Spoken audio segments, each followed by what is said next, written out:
बाहर आ गई हो आप। यस।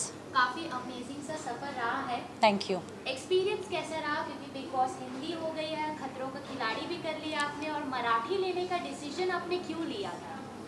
अच्छा, मेरा जर्नी बहुत ही अच्छा रहा।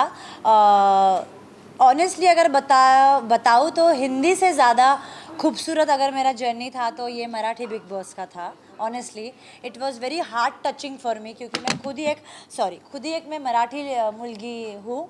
तो इसीलिए एवरीथिंग जो भी हुआ घर के अंदर सब कुछ मतलब सब कुछ एवरीथिंग टच्ड माय हार्ट। ये डिसीजन मैंने क्यों लिया, गुड क्वेश्चन, बट इसका जवाब यही है कि मेरे जो फैंस हैं उन्होंने मुझे बहुत सपोर्ट किया है, फिर वो मेरा काम हो या बिग बॉस की जर्नी हो। जो मैं रियल सेल्फ, जो मेरी पर्सनालिटी है, उसको बहुत प्यार मिला मुझे। तो देवर लाइक कि आप मराठी मुलगी हो, आप मराठी बिग बॉस क्यों नहीं करते। तो मैंने कहा चलो ये मेरे तरफ से आप सभी के लिए एक ट्रीट है, एक सरप्राइज़ है एंड ए गिफ्ट है, इसीलिए किया। अगर बिग बॉस की बात करें तो हिंदी और मराठी में सबसे टफ क्या था? हिंदी था या मराठी था? वहाँ पे जाने के बाद बहुत चीज़ें चेंज थी। सी मराठी भी उतना ही टफ था जितना हिंदी था। हिंदी में डर ये था कि घर से बाहर नहीं निकल जाओ क्योंकि कोई जानता नहीं था। मराठी में ऐसा था कि मराठी ऑडियंस कभी कभी इतना आउटस्पोकन लड़कियों को तुरंत एक्सेप्ट नहीं करेंगे। एक्सेप्ट किया है मुझे, बट मुझे खौफ था कि एक्सेप्ट करेंगी नहीं करेंगी, फिर मैं सोच के बोलूँ क्या, फिर मैं फेक रहूँ क्या। बट पता नहीं भगवान ने मुझे ये दिमाग दिया कि Nikki let's not be fake, तू जैसी है वैसी तू रह। अगर पसंद किया तो तू आगे जाएगी, नहीं पसंद किया तो कोई बुरी बात नहीं, क्योंकि बाहर की ज़िंदगी में भी आपको वैसे ही रहना जैसे आप हो, आपको फेक नहीं करना है। सो या निक्की, हमने देखा जैसे ही आप घर के अंदर गई, बड़े मजेदार से आपने गेम खेला, और जब हम आपकी प्रोमो देख रहे थे तो अरबाज ने आपके लिए किचन में एक हार्ट शेप बनाया तो था। वो एक्सपीरियंस कैसा रहा? क्योंकि हम प्रोमो देख के एकदम एक्साइटेड हो रहे थे कि अच्छा। एपिसोड में क्या होगा। अरे नहीं, वो लड़का बहुत केयरिंग है, उसने मेरी बहुत केयर करी है घर के अंदर। जो मुझे चाहिए था उसने मुझे वो बना के खिलाया है। उसने फिर वो गेम भी हो, उसने उसकी कैप्टनसी मुझे दी है। फिर बीबी करेंसी दे के उसने मुझे सेव किया है नॉमिनेशन से। उसके बाद एक और बार सबसे पहले उसने मुझे नॉमिनेशन से बचाया है। उसके बाद जब वो एलिमिनेट हुए थे उसने सारे के सारे अपने वो करेंसी मुझे दिए थे। तो उसने सब कुछ किया। कभी कभी तो मुझे ऐसे लगता है कि वो मेरे लिए ही आया था, खुद का गेम तो वो खेला ही नहीं, वो मेरे लिए ही खेल रहा था। तो ऐसा कह सकते हैं कि अरबाज आपके लिए ग्रीन फ्लैग था? ग्रीन फ्लैग था नहीं है, he is a very big green flag for me. But कहीं ना कहीं बाकी लड़कियों का भी कहना है कि अरबाज इज रेड फ्लैग।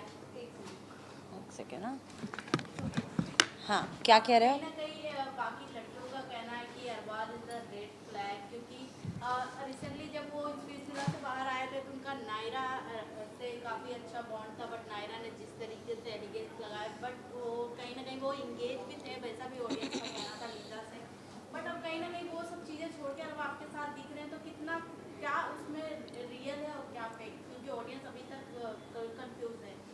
इसका जवाब मैं एक लाइन में दूंगी डेफिनेटली। कुछ तो लोग कहेंगे, लोगों का काम है कहना। निकी, जैसे कि आपने कहा कि वो आपके लिए गेम खेल रहे थे, आप दोनों ने घर के अंदर एक दूसरे को काफ़ी सपोर्ट किया। Yes yes. लेकिन मैं जब अरबाज का इंटरव्यू कर रही थी तो मैंने उनसे पूछा था कि कुछ लोग ऐसे कह रहे हैं कि आपने निकी को यूज़ किया है, और अरबाज ने ये चीज़ खुद कहा कि मैं घर के बाहर जैसे आया तो कुछ लोग ऐसे भी कह रहे हैं कि निक्की ने अरबाज का यूज़ किया है। तो ये क्या है? क्योंकि आप तो अंदर थे, और जिस तरीके से हमने गेम देखा है, हमें नज़र आया कि आप दोनों ने एक दूसरे को सपोर्ट किया। यस। तो मैं यही कहूँगी, घर वाले भी यही कह रहे थे कि निक्की अरबाज के इमोशंस का यूज़ कर रही है, बट ऐसा कुछ नहीं है। मैं अपने बलबूते पे गेम में थर्ड पोजीशन पे आई, और अरबाज भी अपने बलबूते पे आगे आया है। वो उसका गेम प्लान था कि उसको नॉमिनेशन से सेफ होना है, हालांकि वो बहुत कम नॉमिनेट हुआ है, 2 ही बार नॉमिनेट हुआ है। मैं पूरा ऑलमोस्ट सीज़न, सिर्फ पहला वीक मैं नॉमिनेट नहीं थी, और दूसरा जब मैं कैप्टन बनी मैं फुल सीज़न नॉमिनेट थी, मेरा कैप्टनसी भी चला गया था। तो मुझे वो खौफ था ही कि यार भाई एवरी वीक मैं नॉमिनेट होंगी। तो इमोशंस की जहाँ बात करते हैं तो कोई किसी के इमोशंस के साथ खेल के आगे नहीं जा सकता, क्योंकि प्रेक्षक जो होते हैं, ऑडियंस, वो देखते हैं कि कौन किसके साथ खेल रहा है, और उनको पसंद नहीं है कि अगर किसी के मन से खेला जाता है, किसी के दिल से खेला जाता है या फिर किसी को धोखा दिया जाता है, उनको पसंद नहीं है। तो वो बराबर टाइम आने पे निकाल देते हैं लोगों को। तो अगर देखा जाए तो अरबाज भी एंड तक ही थे, मैं भी एंड तक ही थी। तो आपकी मॉम जब घर के अंदर हाँ, गई थी, हाँ। तो आधी अधूरी बातें जैसे आपने Yes, सुनी yes. अरबाज के बारे में, तो काफ़ी आपको मतलब दुख हुआ, आपने उनकी चीज़ें बिग बॉस को सौंप दी। अच्छा। फिर अरबाज जब आए घर के अंदर, आपको गोदी में उठा के अंदर लेके चले गए, तो क्या बातें हुई? क्योंकि बहुत फुसफुसा रहे थे आप दोनों, और तो क्या कहना चाहेंगे? क्योंकि इस पे ये फर्स्ट टाइम ऐसा हुआ है कि big boss Marathi Hindi audience ने भी फॉलो किया। Oh really? या मुझे तो उन्हें समझा दीजिए कि आप लोग मराठी में तो कुछ बात कर रहे थे, क्या बातें हो रही थी आपको? तो ऑनेस्टली मैंने जब मेरी मम्मी आई थी घर के अंदर, उन्होंने मुझे एक्चुअली मैंने ऐसे बोला था सबके सामने कि अरबाज मेरा ही है। तो उस पर एक्चुअली मम्मी ने डिसाइड नहीं किया था कि वो मुझे बाहर की बातें बताएंगी। पर जब मम्मी और पापा बैठे थे और सारे सदस्य बैठे थे, मैंने ये कहा था कि अरबाज तो मेरा ही है। तब मम्मी ने कहा, अरे बाप रे, तू ऐसा मत बोल, बाहर ऐसे ऐसे चल रहा है और वो एंगेज्ड है। तब मैं शॉक हो गई, मतलब मेरे पैर के नीचे की ज़मीन हिल गई थी कि व्हाट, एंगेज्ड है? तो फिर बहुत गुस्सा आया था। और मैं एक ऐसी लड़की हूँ, मुझे ना सॉफ्ट टॉयज़ होते हैं ना, सॉफ्ट टॉयज़ से मुझे अटैचमेंट नहीं होता। लेकिन क्या हुआ, उसके पिलो को उसकी खुशबू लगी थी। तो मैंने क्या किया था, पिलोस ऐसे रखे थे, उसके ऊपर चादर रखी थी, एंड मुझे वो लगता था कि उसकी बॉडी तो घर पे नहीं है, बट उसका जो प्रेजेंस है ना, इससे मैं क्रिएट करूँगी। और वो एक आर्टिफिशियल थिंग मैंने सराउंड किया था अपने इर्द गिर्द, कि वो एक एहसास दिलाने के लिए कि अरबाज आज भी मेरे पास है। तो मैंने वो सब उठा के स्टोर रूम में रख दिया। उसकी चप्पल थी मेरे पास, उसका शर्ट था, टी शर्ट था, जो भी था, उसका लॉकेट था एक लायन का, वो सब मैंने डिसाइड किया कि ये सब क्यों कर रही हूँ मैं, जब मतलब आई रियली फेल्ट कि यार एंगेज्ड है, मतलब हमने जो प्लान्स किए हैं बाहर निकल के, हमें क्या साथ में काम करना है या वट एवर वी प्लान्ड, ये सब मतलब ये सब झूठ था। ये सब डाउट्स आने लगे क्योंकि वो मेरे साथ नहीं था। तो मैंने वो स्टोर रूम में रख दिया। फिर मेरे मन में यही चल रहा था कि हमने जो टाइम स्पेंड किया 2 महीने, वो क्या टाइम पास के लिए था या क्या था, पता नहीं। बट जैसे वो आया, और मुझे ये पता था कहीं ना कहीं कि वो आएगा तो एक तो मुझे इग्नोर करेगा या फिर मुझे कन्विंस करेगा। वो जिस तरीके से भाग के आया, हालांकि वो टीवी में पता नहीं कैसे दिखा, बट मैं सामने खड़ी थी, वो जिस तरीके से आया अंदर, मैं शॉक थी। मतलब वो गोली नहीं, कोई शूट करता तो गोली कैसे आती है बाहर, वो वैसे बाहर अंदर आया घर के, और मुझे उठा के वो लेके गया बेडरूम में। तो और मुझे छोड़ ही नहीं रहा था, 15 मिनट उसने मुझे हग ही करके रखा। हालांकि वो कट कर दिया, इतना नहीं दिखा सकते। मैं उसे पूछ रही हूँ कि अरबाज हुआ क्या है, बता।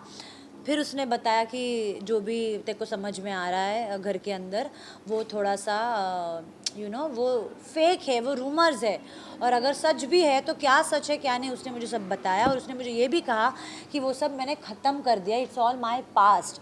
और अब मैं तो भगवान हूँ नहीं कि किसी के पास्ट को एक्सेप्ट ना करूँ या भुलाऊँ ना।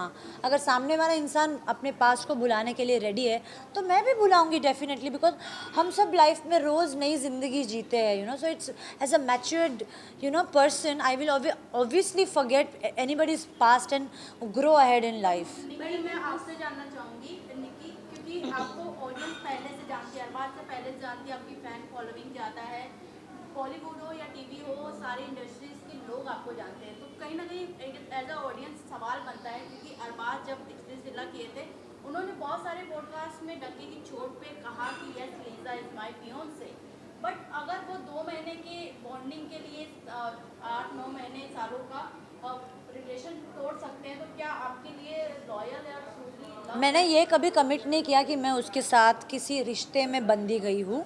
मैं जितने भी आप लोगों से बात कर रही हूँ, मैंने यही कहा कि we as a friend we are for each other. जब भी उसका बुरा वक्त हो, मेरा बुरा वक्त हो, उसका अच्छा वक्त हो, मेरा अच्छा वक्त हो, हम दोनों एक दूसरे के लिए खड़े हैं। ऐसा कंपलसरी नहीं है एक लड़का और लड़की हमेशा एक रिश्ते में एक आप उसको रिश्ता दे दो। एक खूबसूरत अलग भी रिश्ता हो सकता है, और मुझे लगता है दोस्ती से खूबसूरत ज़्यादा कोई रिश्ता नहीं हो। निकी, अभी फाइनली आप बाहर आ चुकी है, बहुत अमेजिंग, आपके फैंस हो चुके हैं, Thank you. एक्सपेक्टेशंस भी बढ़ गए हैं Yes. कि अब निकी क्या लेके आएगी। तो अपने फैंस को बता दीजिए, लास्ट मैसेज उन्हें दे दीजिए कि निकी अब किस अंदाज में नजर आई।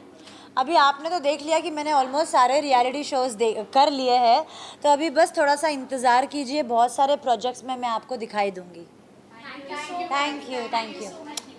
Thank you.